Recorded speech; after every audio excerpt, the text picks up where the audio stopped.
Hello everyone, I'm Bosk. And I'm Muzdu. And we're back with Tournament 3 in the Ultimate Amiibo League. Wow, that last one was crazy, seeing Eclipse be crowned champion of Tournament 2. And Muzdu, how are the points looking after that win? Well, if we look at the points right now, what's interesting to note is first place. First place has not won the tournament yet, and it is Sir Bubble. Now, we have a tie for second place, with the two tournament leaders being Bowstoise and Eclipse. We have Kraken in fourth, Big Boss in fifth, followed by Bork, Jin Kazama, and Blue.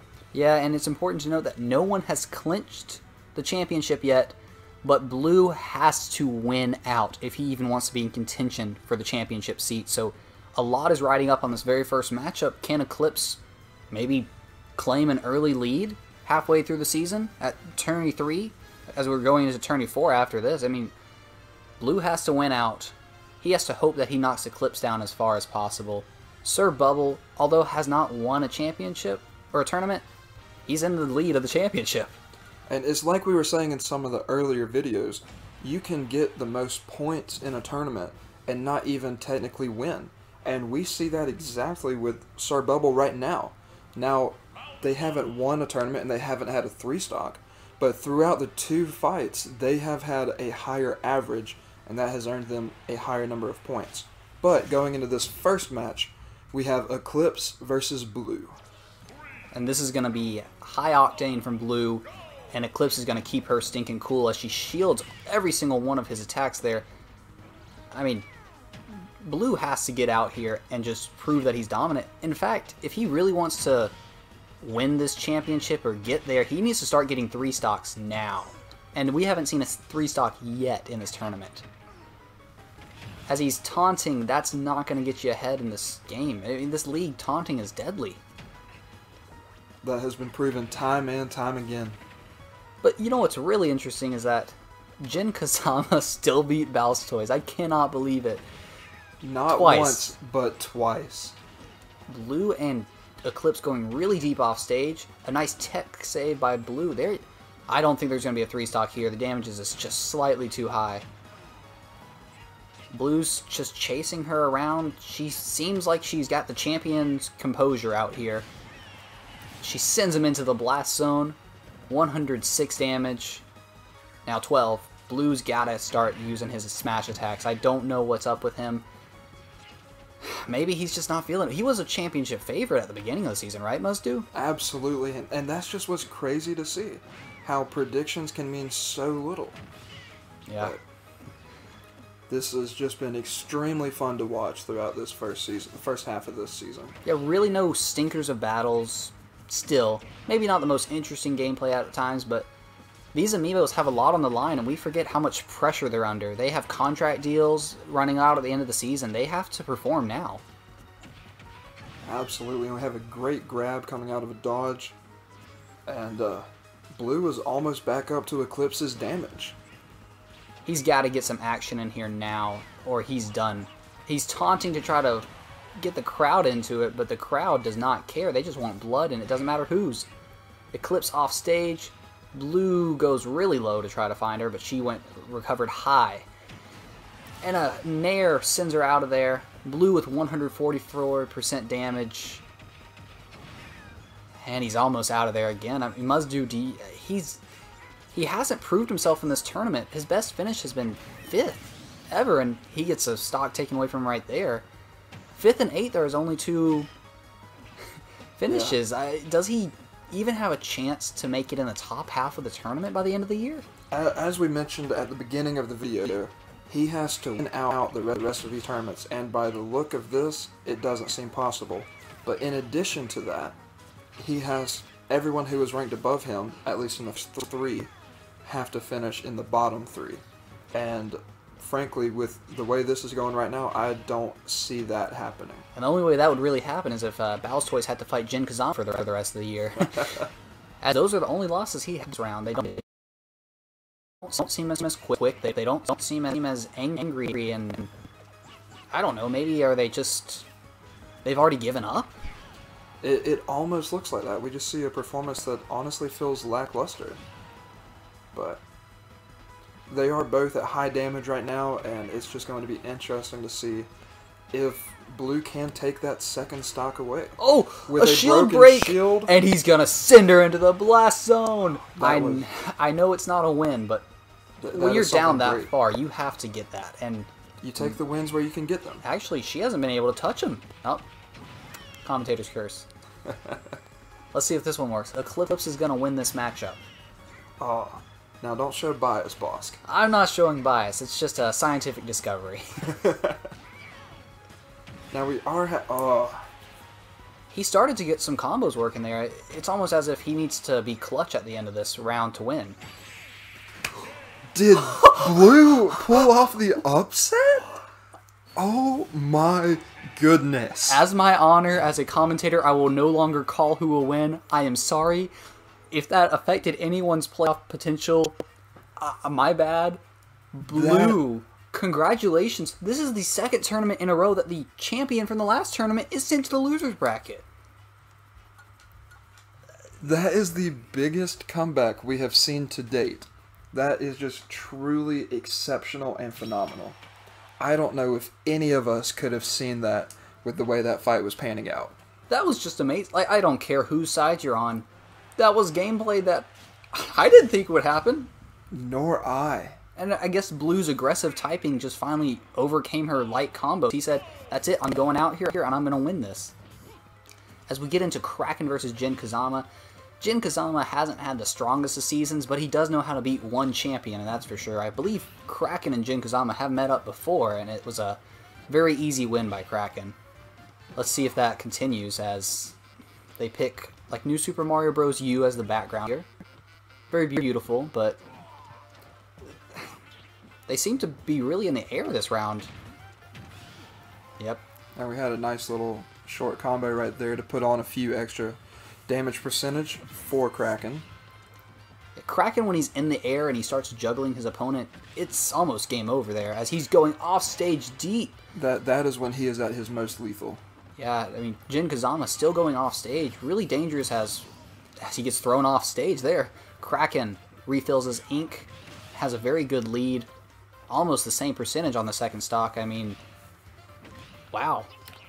He's taunting on the side of the match. He's taunting in the middle of it.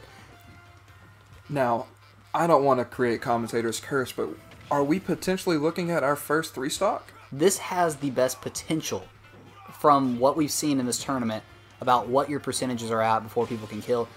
As we just saw, Blue seemed to kill her at 80-90%, which it's not that it's early, it's just it's early for these Amiibos as they have spirits put on them that help make them stay around for close to 200%, and you have to have strong gameplay, strong spikes, strong things to get an early kill. But Jin Kazama's inputs could possibly kill him. Yeah, we see Jin Kazama already Oh! up to 175 and lost their second life. Now Kraken is at 90, but that is a manageable health to take one more stock. That's very good health-wise, and he does get sent to the side here, but with Inkling's recovery, Kraken doesn't really have to worry. Jin Kazama just wants to make sure he can... Wow. We have our first 3-stock! I was not expecting that. Kraken, it doesn't matter where you finish, you got an extra point. That's Wow, crazy that is to think of. phenomenal. That's big. That's huge. Wow. Jin Kazama gets 3-stocked here. We are speechless. Oh my goodness. Wow. I don't know what to say. This is the third tournament. So we went through over like 40 matches, basically. We went through over the first half of the season without a 3-stock, and then we finally get it here. That is extraordinary. I mean, they're pretty rare, clearly, as now we're getting into a top 4 matchup in the points, right? No, Big Boss is 5th in points right now, as Sir Bubble is number 1 in points, just trying to maintain his lead as they choose a battlefield variation here, which, as we've seen, has benefited Big Boss with the C4 placements.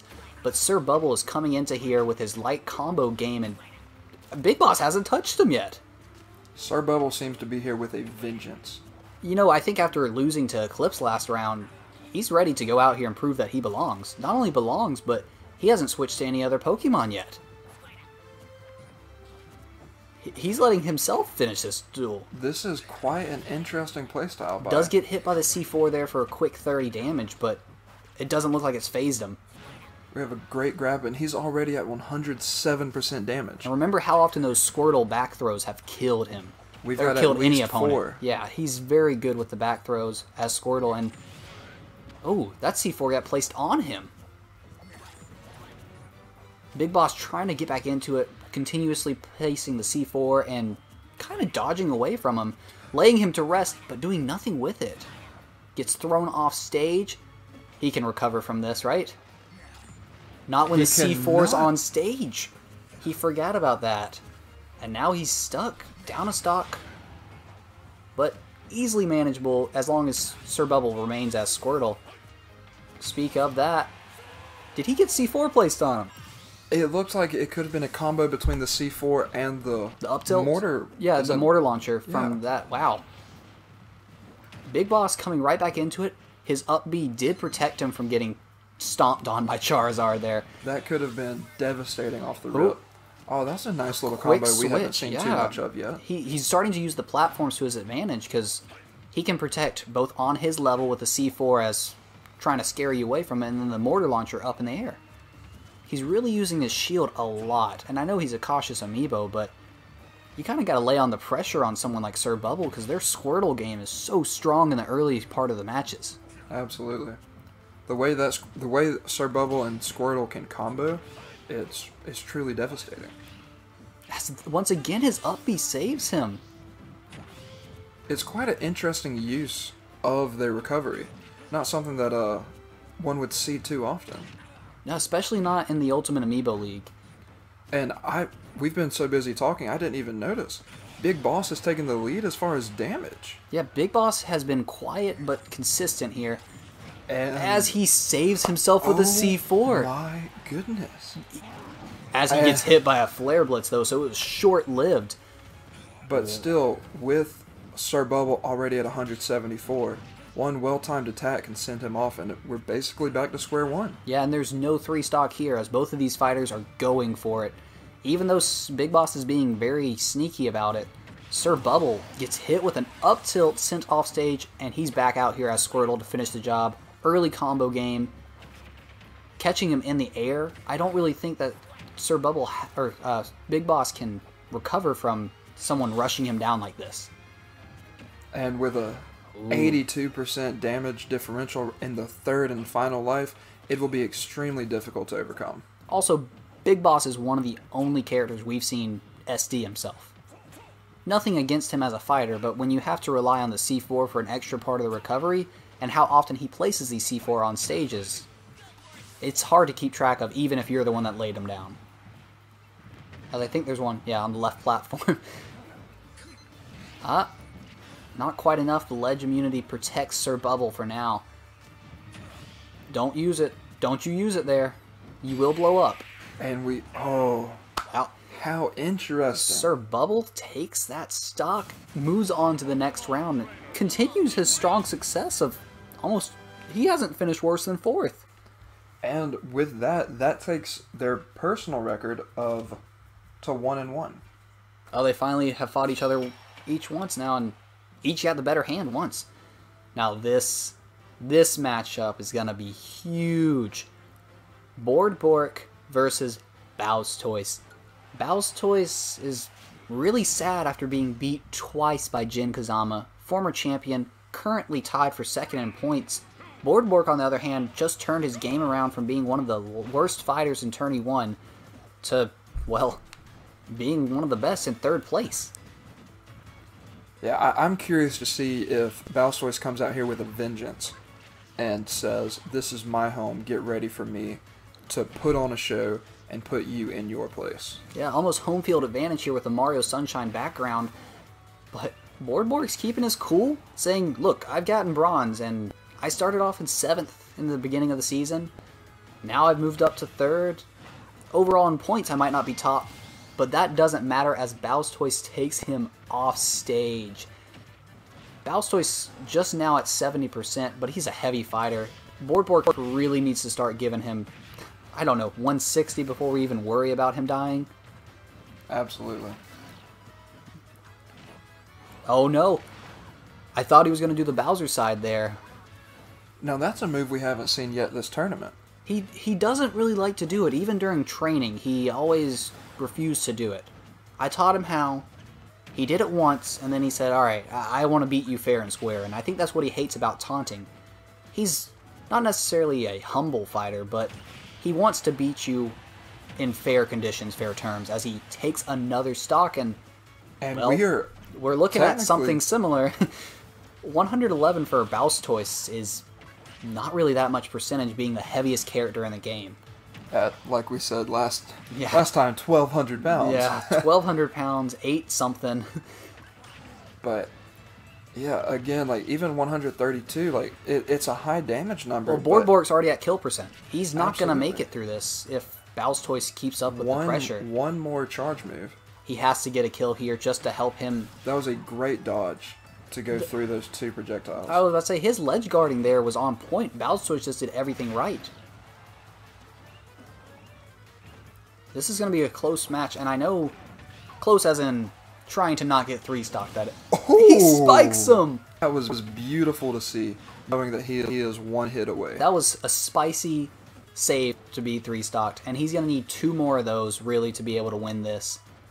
Because, let's be honest here. At 191, it will be almost impossible. 200 damage now. Approaching the zone to where even a neutral air will kill you, he's got to watch out. Down air does the job. Bowstoise with almost a 3-stock beats out Bork. So, great gameplay from both of those fighters there. That was round 1, and it had upsets. It had Sir Bubble continue to dominate. I don't know about you, Muzdu, but I'm ready for round 2. As am I. Well, let's get ready for it into the next round.